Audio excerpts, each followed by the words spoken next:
Good morning, everyone. We're continuing here in the Horowitz NIDCHEI YISRAEL, in the midst of this mashal where you have two sisters who married two men. They were both poor to begin with.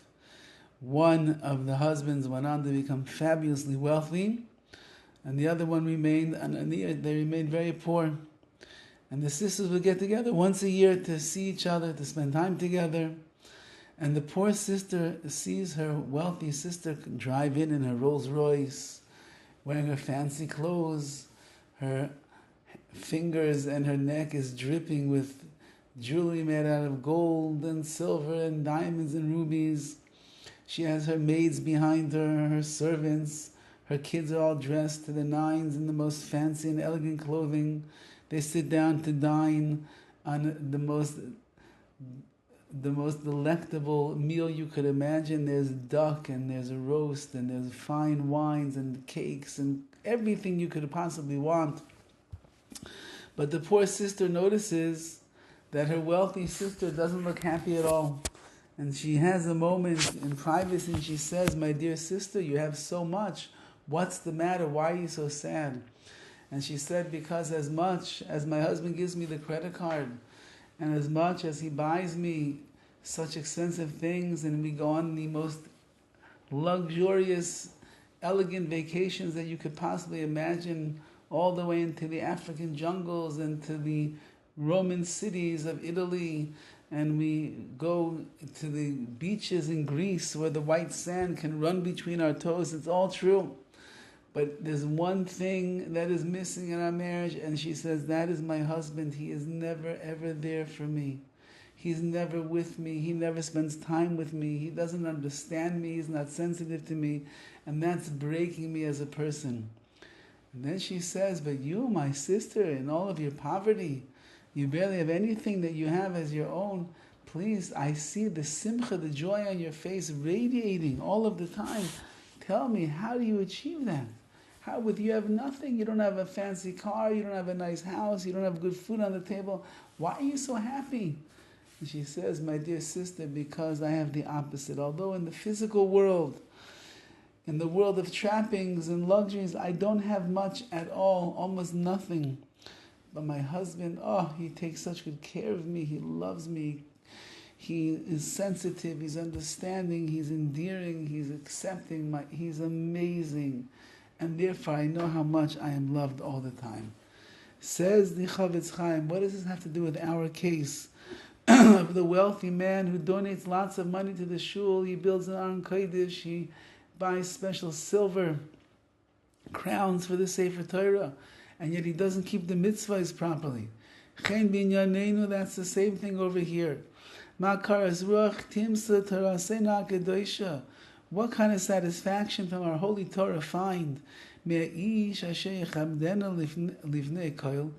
person who honors the Torah in front of everyone.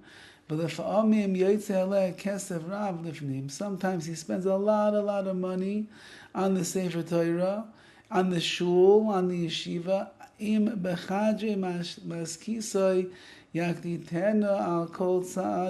However, when he's in private and he's in his big mansion, he angers the Torah every step of the way.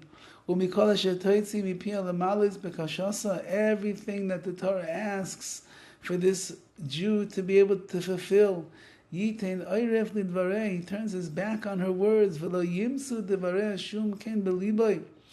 the Torah finds no place in the heart of this wealthy man who is showing off his money by donating large sums to the physical restoration and the physical edifice of the building of the Aron Kodesh, of the silver that you have to adorn the Sefer Torah. Lamashal, says the Horowitz, the Torah wants that a Yid should rest on the seventh day. He cannot do any work. And this wealthy man over here who donated so much to the shul, he makes his Shabbos like a weekday. He doesn't keep Shabbos. The Torah wants that you should put on tefillin every day. As a sign,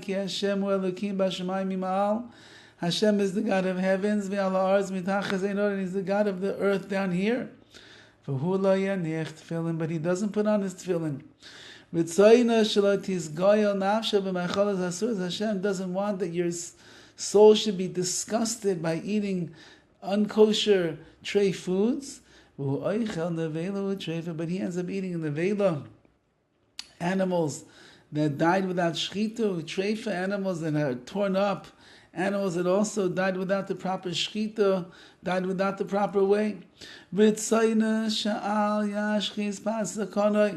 Torah wants that you should not shave the corners of your face. And He does, He takes a razor and He does that. The other mitzvahs of the Torah, the same. Hashem wants us to do certain things and this person doesn't do them. If that's the case, how does the Torah receive any pleasure from such a person? The Torah receives much more pleasure from a poor man who does all of the words of the Torah, all the details, he does it b'simcha, with joy, no complaints. He doesn't try to look for excuses, he does them.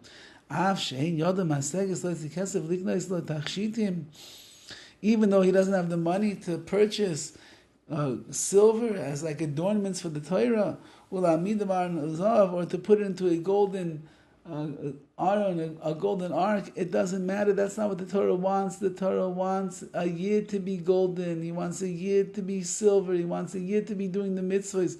That's what counts in the eyes of the Torah. Have a wonderful day.